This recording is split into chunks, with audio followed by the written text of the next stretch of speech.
என்னோட வேலை I'm music director. இறைவன் அந்த கொடுக்குறான், அந்த இசையை கொடுக்குறான். ஸோ அது மக்களுக்கு அப்பாவுக்கு நான் என்ன பண்ணுறேன்னு தெரியாது, அவங்க என்ன பண்ணுறாங்கன்னு எனக்கு தெரியாது. ஸோ அப்படி இருக்கும்.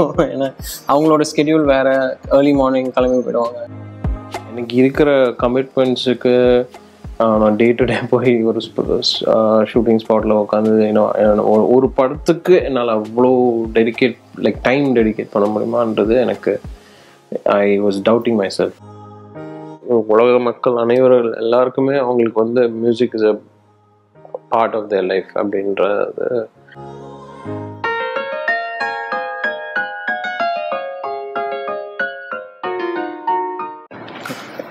திரும்பி பார்க்கப்புறம் ஒன்றுமே தோணலை.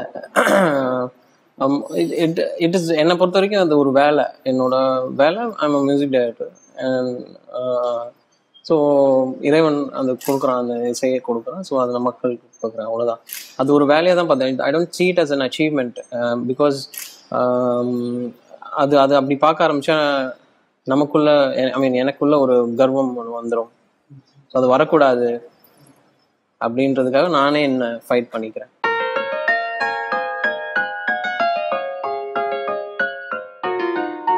மோஸ்ட் ஆஃப் அதான் நான் எல்லா இன்டர்வியூலையும் சொல்லுவேன். மோஸ்ட் ஆஃப் த டைம் அப்பாவுக்கு நான் என்ன பண்ணுறேன்னு தெரியாது, அவங்க என்ன பண்ணுறாங்கன்னு எனக்கு தெரியாது. ஸோ அப்படி இருக்கும். ஏன்னா அவங்களோட ஸ்கெடியூல் வேறு, ஏர்லி மார்னிங் கிளம்பி போயிடுவாங்க.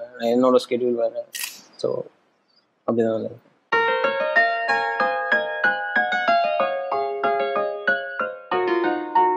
என்னோட ரிலாக்ஸேஷன் இப்போ ப்ரேயர்ஸ் தான்.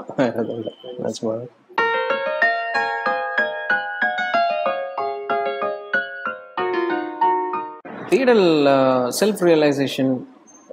நம்ம எதுக்கு வந்திருக்கோம், என்ன பர்பஸ் நமக்கு, அதுதான். எதுக்கு இந்த பூமிக்கு வந்திருக்கோம், என்ன பர்பஸ் ஆஃப் லைஃப், என்ன what is music, cinema, Lime light, இதெல்லாம் a matter of time தான். everything will die out soon. So அதையும் தாண்டி என்ன இருக்கு இந்த ஒரு தேடல். ஏன்னா சம்டைம்ஸ் எனக்கே தெரியாது இந்த டியூன் எப்படி வருதுன்னு.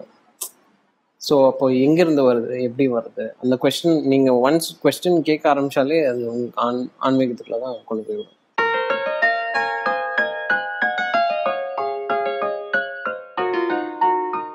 காரணம் நிறைய ரீசன் சொல்லலாம். பட் அந்த என்ன சொல்கிறது, இப்போது எனக்கு எங்கள் அம்மா இருந்த டைமில் அவங்க ஒரு push, she always motivates me. இன்னும் நிறையா படம் பண்ணு, இன்னும் ஹிட்ஸு கொடு, இன்னும் இது பண்ணுன்னு சொல்லி ஒரு அம்மா ஒரு பையனை புஷ் பண்ணும்போதே அந்த இருந்த மோட்டிவேஷன் அவங்க மறைஞ்ச உடனே ஒரு வேக்யூம் ஒன்று வந்துடுச்சு. அவங்க இல்லையே, இப்போ என்ன ஆக போகுது. ரொம்ப ஸ்ட்ராங் பர்சனாலிட்டி அவங்களோட மோட்டிவேஷன் தான் இன்னைக்கு நான் யுவன் சங்கர் ராஜா அப்படின்னா அது அவங்க மட்டும்தான் நான் சொல்லுவேன். Because that's how she pushed me. Music தெரியாது, மியூசிக் படிக்கலை, எதுவுமே இல்லை. எப்படி 100 ஃபிலிம்ஸ் வர முடியும், எப்படி? இம்பாசிபிள். ஏதோ ஒரு பிளெஸ்ஸிங், இறைவனோட அருள் இருக்கு. ஸோ ஒரு ஃபோர்ஸ், ஜென்ரல் ஒரு எனர்ஜி ஒன்று உங்களுக்கு புஷ் பண்ணிகிட்டே இருந்தது. இல்லைன்ற போது உங்களுக்கு தேட ஆரம்பிக்குது. So I started searching a lot. So எனக்கு கரெக்டாக எனக்கு once I started reading the Quran, எனக்கு அது மனசோட ஒன்றி போனோடனே I felt I was at home. So அந்த எனர்ஜி எனக்கு இதில் கிடச்சிது. அது கண்டிப்பாக இஸ்லாம் ஒரு மெயினான ஒரு ரீசன்னு சொல்லலாம். அதுலேருந்து வெளியே வர முடியும் அப்படின்ற இது எனக்கு இஸ்லாம் தான் ஹெல்ப் பண்ணுச்சு. இன்னும் டீப்பாக சொல்லணுன்னா நான் இது வரைக்கும் லைஃப்பில் ட்ரிங்கே பண்ணதில்லை. ஸோ அந்த ஃபேஸில் ஒரு 2-3 months நினைக்கிறேன் I started drinking, I started smoking. அது பண்ணும்போதே கூட எனக்கு இது நான் கிடையாதுன்னு தான் எனக்கு தோணிட்டு இருந்தது. ஸோ அப்புறம் ஒரு அவேக்கனிங் வந்துச்சு. ஓகே, இப்படி போச்சுன்னா we will lose everything. இவ்வளோ நாள் சம்பாரிச்ச இது எல்லாமே மிஸ் ஆகிடும். நேமு, வாட் எவர், மியூசிக்கில் everything we will miss out இந்த மாதிரி போனா அப்படின்னு சொல்லி ஒரு அவேக்கனிங் வந்த பிறகு தான் I start sitting back again. எல்லாருமே தன்னுடைய எப்படி சொல்கிறது, ஒரு டெத் டேன்னு ஒன்று இருக்குல்ல, எல்லா மனிதனும் இந்த பூமியில் வரும் சோல் அப்படி, இது ரொம்ப இன்டெலெக்சுவலான ஒரு ஆன்சர்னு சொல்லலாம். இந்த பூமிக்குள்ள வர சோல் எல்லாருமே அவங்களோட death day every day they're crossing. இப்போ for example my mom passed away October 31st வச்சுக்கோங்க. இதுக்கு முன்னாடி எவ்வளோ October 31st அவங்க கிராஸ் பண்ணி வந்திருப்பாங்க அவங்களுக்கு தெரியாமலே. ஸோ நம்ம அந்த அவேர்னஸோட நம்ம வாழணும்.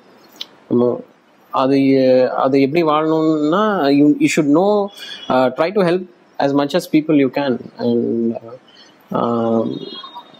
நிறைய நல்ல விஷயங்கள் செஞ்சுட்டு இருந்தால் தான் நம்ம சோலுக்கு ஒரு சாட்டிஸ்ஃபேக்ஷன் கொடுக்குறது தான். அதுதான் என்னை பொறுத்த வரைக்கும் தட்ஸ் வாட் ஐ ஃபீல்.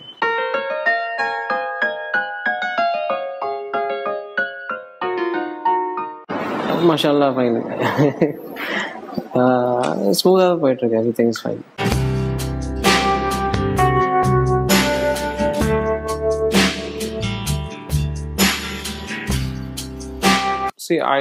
நான் எப்படி சொல்வேன்னா, நான் ஒரு சட்டை மாதிரி. ஸோ என்ன நீங்கள் வந்து காலர் தூக்கி போட்டுக்கலாம், ஒரு பட்டன் அவுத்து விட்டு போட்டுக்கலாம், ரோல் அப் யூர் ஸ்லீவ்ஸ், அப்படி தான் நான் நினைக்கிறேன். ஏன்னா கம்போசர் ஒரு டைரக்டரோட சேரும்போதே அதோட காம்பினேஷன் சேஞ்ச் ஆகும், சவுண்டிங் சேஞ்ச் ஆகும். ஸோ அப்பாக்கிட்டேருந்து பார்த்துருப்பீங்க, அப்பா பாரதிராஜா அங்கிளோட சேரும்போது அது வேற ஒரு கலர், அண்ட் மணி சாரோட பண்ணும்போது it's different, and Balu Mahendra சாரோட பண்ணும்போது it's totally different. So composer should be like that. அதுதான் நான் பிலீவ் பண்ணுறேன். வெர்சிட்டாலிட்டி இன்னைக்கு வந்து ரொம்ப கம்மியாயிடுச்சு தமிழ் சினிமாவில். ஸோ எப்படி வேணாலும் நம்ம மாற்றி போடலாம் அப்படின்ற மாதிரி தான் இருக்கணும். ஸோ அதுதான் தட்ஸ் வாட் நான் அப்பாட்ட வந்து கற்றுக்கிட்டது அப்படின்ற ஒரு விஷயம்னா அதுதான். My mom wanted me to become like at least act one film, but it's a lot of effort. எனக்கு இருக்கிற கமிட்மெண்ட்ஸுக்கு நான் டே டு டே போய் ஒரு ஷூட்டிங் ஸ்பாட்டில் உட்காந்து ஒரு படத்துக்கு என்னால் அவ்வளோ டைம் டெடிகேட் பண்ண முடியுமான்றது எனக்கு I was doubting my self. அதனால் அது அந்த பக்கம் போகலை.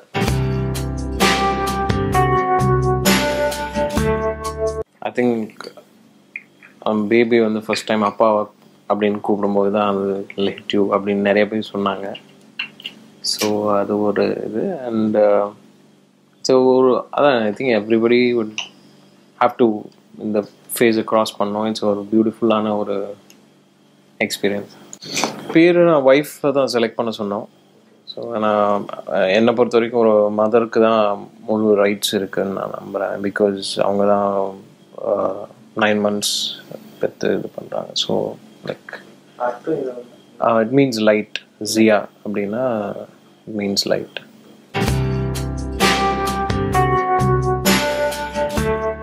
நிறைய விஷயத்தில் ஹெல்ப் பண்ணியிருக்கு சொல்லலாம். பட் அது ஒரு என்ன சொல்கிறது, ஒரு தனி மனிதனோட ஒரு எக்ஸ்பீரியன்ஸ். ஸோ அதை வந்து I won't be able to tell to other people. இப்போ நீங்கள் பாருங்கள் நான் ஃபீல் பண்ணது அப்படின்னு சொல்ல முடியாது. அவங்க என்ன எக்ஸ்பீரியன்ஸ் பண்ணாங்கன்னு எனக்கு தெரியாது. ஸோ அப்படி இருக்கும்போது என்னோட எக்ஸ்பீரியன்ஸில் எனக்கு இது வந்து கண்டென்ட்டாக இருந்தது. ஹீலிங் தெரப்பி அப்படின்னு நான் சொல்லுவேன். இட் இஸ் நம்ம சந்தோஷமாக இருந்தாலும் சரி, இன்னைக்கு ஒருத்தவங்களுக்கு வந்து வேலை கிடைச்சிருக்கு, ஆர் சம்திங் ஏதோ ஒரு இழந்திருக்காங்க, எந்த ஒரு எமோஷனாக இருந்தாலும் நம்ம ஃப்ரெண்ட்ஸுக்கிட்ட கூட சொல்ல முடியாத ஒரு சில விஷயங்கள் இருக்கும், இல்லை ஃபேமிலிக்கிட்ட சொல்ல முடியாத சில விஷயங்கள் இருக்கும். அது எல்லாமே த்ரூ மியூசிக். நீங்கள் தனியாக ரூமில் வந்து உட்காந்து கேட்டிங்கன்னா உங்களை வந்து அது வந்து சூதிங்காக காம் பண்ணுறது தான் அது music. So it's a part அப்படி எப்படின்னு சொல்கிறோம். இல்லை எல்லாருக்குமே, உலக மக்கள் அனைவரும் எல்லாருக்குமே அவங்களுக்கு வந்து music is a part of their life அப்படின்றது தான் என்னை பொறுத்த வரைக்கும். ஃபஸ்ட்டு அப்பாவோட கச்சேரியில் பாடினேன். பொம்மைக்குட்டி அம்மாவுக்கு அந்த படத்தில் ஒரு பிட் சாங் ஒன்று வரும், அதுதான் பாடினது. மைக் முன்னாடி போய் நின்று பாடினது வந்து ஃபஸ்ட்டு அதுதான். அதுக்கப்புறம் அஞ்சலி இதெல்லாமே பாடியிருக்கோம். ஸோ அங்கேருந்து அப்படியே மியூசிக் உள்ள I've seen my father go to work every day. So obviously அது வந்து இட்ஸ் இன்சைட் அப்படின்னு சொல்லுவேன்.